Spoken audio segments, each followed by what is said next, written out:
called the Mishna Berura, page 198.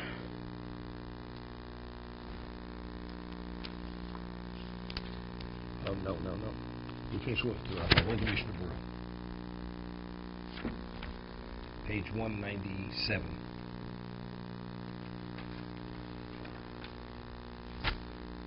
Right at the beginning of the Mishna Berura.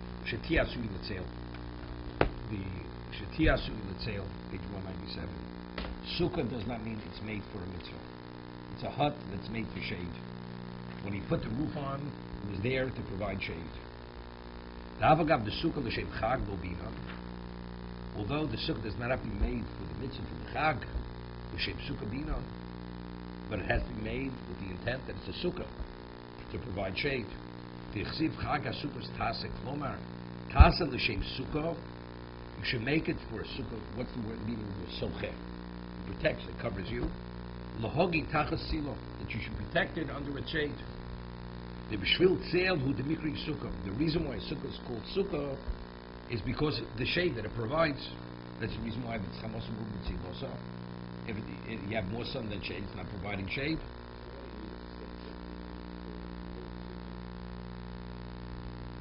Also, sukkah yosher, it's fine.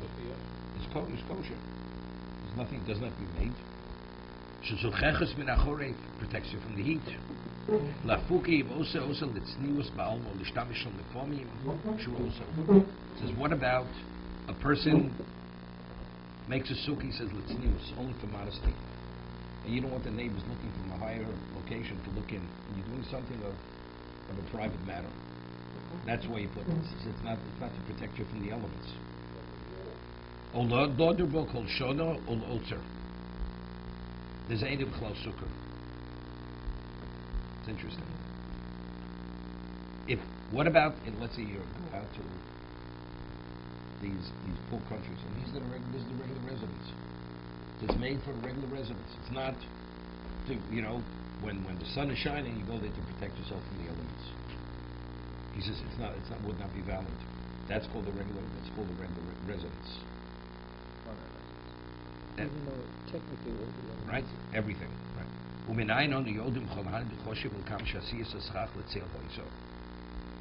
He says all this ensures, how do we know it was made specifically to protect one from the elements to provide shade?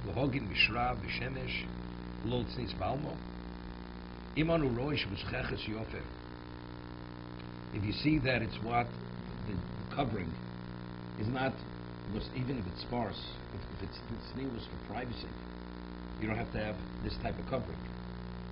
So it's clear that this was made to protect one's itself from the sun.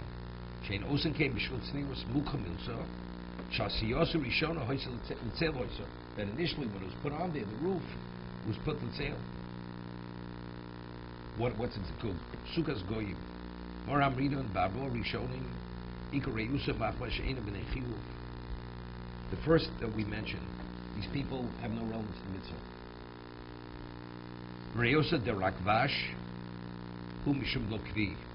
The others, it's very temporary. It's not a temporary residence, but it's okay. The shepherds, how long the shepherds, they would go from location to location. They may build it just for a day or a week, and they move on. And as they move on, they dismantle it, and they erect it elsewhere. It's not a problem. That's sukkahs rowing.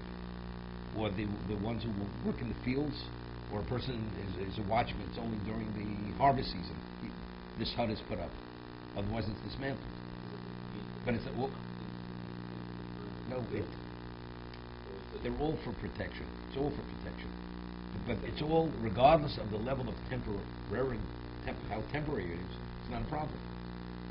Whether the one who built it was even a non-Jew, he has no relevance to this. It doesn't make a difference, right?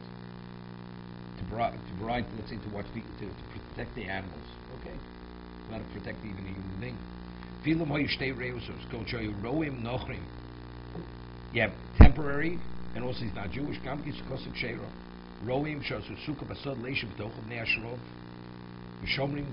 watch their flocks from a distance. They're being protected from the sun when the sun is beating on them, so they're in these huts which provide the shade.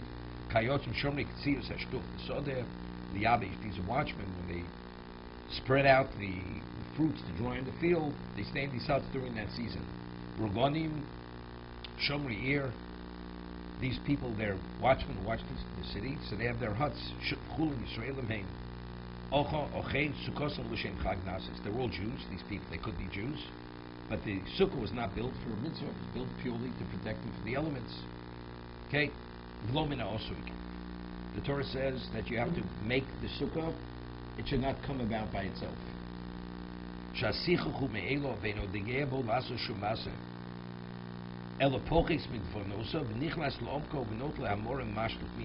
have the bales of hay piled up, and then you take out the lower levels, the lower bales, so the walls and everything come about by themselves. It's not valid. Correct? Even though in terms of its form, it meets all the criteria of the sukkah, the question is how did it come about? Did you make this, or did it come about by itself? Right? You didn't make the walls. By pulling out the center, the walls came about. You didn't put the schach there, because when you put the upper level, there were bales right below it. So you took out the lower. So by removing the lower, the upper now provides shade. It's not you put it there to provide shade. So then the Mechaber says, what about if the upper level, when you put the upper level, there was an airspace of a tefa, 4-inch airspace, covering an area of 7 by 7 tvachim. So the Mechaber says that's valid. That's based on the Gemara Hatam. What is the reason? Since you have the airspace of a tefach covering an area of 7 by 7 shushir sukkah, shem schach olav. The called tefach nikri oil. What's that? Oil. A tefach is an oil, as I explained for Tumah.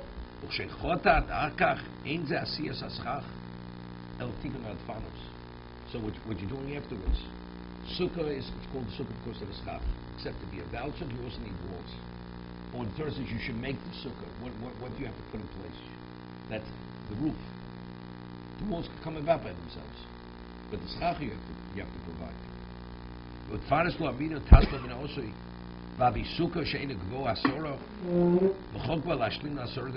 therefore, initially, even though it was not 10 in height, but the schach was called schach because it provided a covered an area of the airspace of 4 inches. The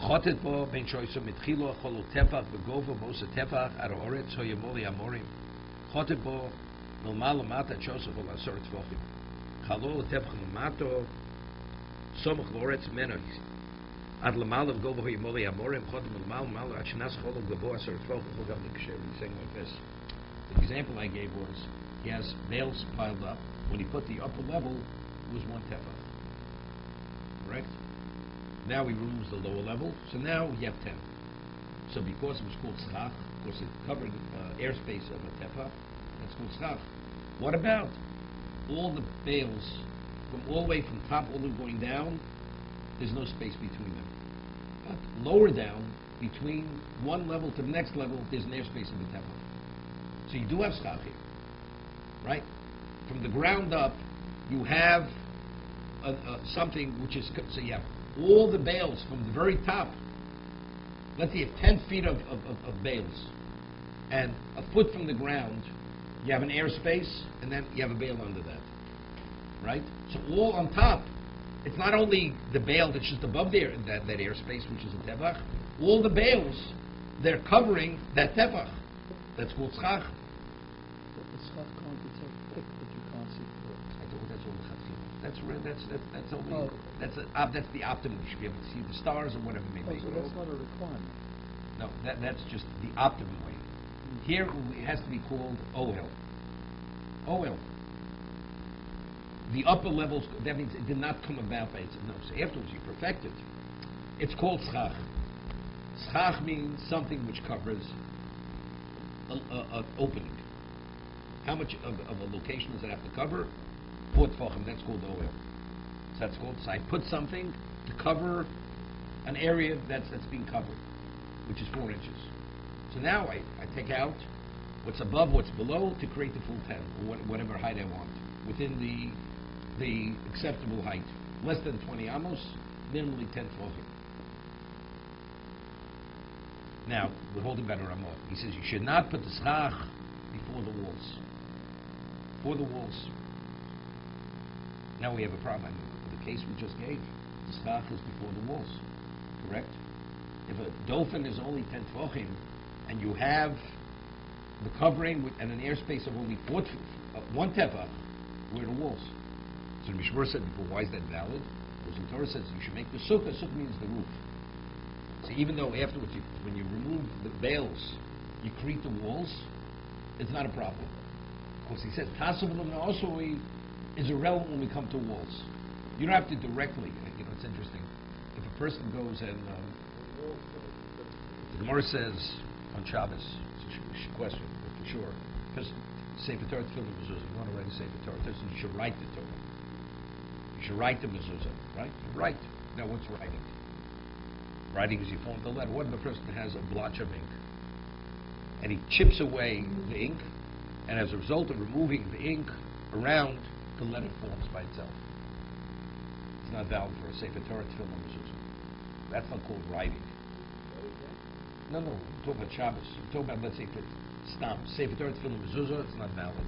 So the halacha is, sometimes you have in Tefillin, Tefillin have to be written Kesidron, have to be written in the order. Let's say a sofa goes and he left the letter out. He's got to write a letter and he finished writing the Tefillin or Mezuzah. And now he'll go and he'll erase a letter, which is larger, and he wants to fill in 2 smaller letters. So now it's written, what's written on the parchment is what's supposed to be there. It's not valid. Because it was not written Kesidron. The Torah says when you write a Mezuzah, it has to be written at the time of the writing as it's written in the Torah. Here it's not written in. He corrects it. It's possible. So what do you have?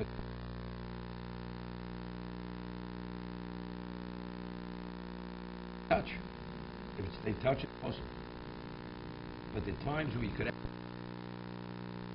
you can't separate the letters. So the halachas, and this was based on halachas. If 2 letters touch, and both letters they look like they're supposed to look, they identify as the letters, except it's possible because they're touching. So because they have their identity, so factually it's written. The letters are there, except there's a slight issue. It's not valid because they're touching. So what do? You scratch off the ink that connects them. You scrape it off. It's valid. What about as a result of touching? You distort the form of the letter. It looks like another letter, right? Like there's certain letters when you combine them, one letter is comprised of 2 letters, right? I'll give you an example. You have a ches. A ches is 2 zayins, and it has like a V on top of it. So he was supposed to write 2 zayins, and he wrote a ches. He put the cap on it. So it looks like a ches. So now by removing the cap, what does it look like? You have 2 zayins. So before it looked like a ches, now it looks like a 2 zayins. It's not valid. Right? But if you have 2 other letters, each letter looks as it's supposed to look. They happen to be touching. The back of the dalet is touching the letter before it. So there's a dalet that happen to be touching. So what do? You just scratch off the connection, that little bit, and it's valid. Because there, it still reads, even if we scraped it, what was the invalidation? Not because it didn't read as that. There's a separate issue because they're touching. Okay? So that's called, so let's talk. For Sefer Torah Mezuzah, it's called Chok Tochos. The Torah says you should write, not that the letter should come about by itself. So if you have a blotch of ink, and you scrape away the ink that formed the letter, it's not valid. There's a question on Shabbos. If you do that on Shabbos, are you going to be in violation of writing on Shabbos? It's a question. It's a Mishnah. They remember the Mishnah. Oh, so that is a Mishnah. There's a Mishnah. To be in violation of writing on Shabbos, you have to write 2 letters. 1 letter, you're not in violation. To be liable for chatos. It's called chatzi shir. It's like eating less than exayas. You didn't do the full amount. You have to have 2 letters during the 24-hour period of Shabbos. And during the day, you don't have to write them one after another. You write 1 letter Friday night, Aleph Friday night. You write the bays right before sundown, Shabbos afternoon. You violated the law of writing on Shabbos. This Shabbos you've written, you did an act of writing. 2 letters is writing. Aleph bays. right? But if you're Aleph or Beis, one, you violated Shabbos, but one does not bring the Chatos. You're not in violation. That's not. No. That's a question. That's a question ready when we show it. For Sefer Torah, it's definitely not valid, right? Right. The question is, let's say a person will take the blotch of ink and chip it away on Shabbos season. The halacha of Shabbos, do you have to meet the same criteria as a Sefer Torah? Just a Sefer Torah, you have to write. That's not called writing. Well, no, it's two separate laws. For Sefer Torah, it's for mezuzah. The Torah says you must write. Writing means the end result. As long as it results in a letter, it's enough to be a violation. Right? That's a question you show me. Does it have to qualify for a Sefer Torah to be considered writing, or even doesn't qualify for Sefer Torah? As long as the letter came about, that's called writing. So the Mishnah speaks about a case. What about a Sefer Torah needs? We write a whole Sefer Torah needs one letter to complete the Sefer Torah. So I think it's Rabbi Yehuda says if you put that one letter, you're in violation. So the question is, what are you in violation of? Writing or makam b'patish? What are you bringing up? Because now you've just completed the Sefer Torah. Or maybe even you're writing. Because the only reason why you need two letters is because one letter itself doesn't have that intrinsic value. But here, what did that one letter do? You've completed writing a Sefer Torah. So the one letter is the equivalent of multiple letters. Right? That's the rationale why one is sufficient. Not because of makam b'patish. You're in violation of writing. The question is what the malacha would be. So even the Sefer Torah is saying you can't make it. Made a mistake when you go to Chesed instead of design. Definitely on Shabbat, definitely not. No, you can't. No, Sefer Torah, it's not valid. But some would erase in my Chesed. No, and they're writing new Ches, but in Tefillin, that would be. You can't do it. You can't do it in Tefillin. Tefillin mezuzah, you couldn't do it. For instance, there's certain letters that are words by themselves, like a love or a hate. Whereas most other letters, people need two letters to make a word. The What's idea a of one love? letter versus two letters. What's hate? Love is and. Hate is girl. No, that's not. It's only and when it's attached to another word. By itself, it's not. Right? When you have vav associated with a word, then it's and. A vav by itself, a person writes vav by itself. It means nothing. It represents, there's a discussion in the Mishnah. You can count with letters. Aleph is one, Beis is two. So what about a person would make the Beis and he would just make a slash on top, which indicates that it's representing not the letter, but the number. Right? Would you be in violation of writing? And the Mishnah discusses these cases. Okay, let's see the Chovos HaLevavos.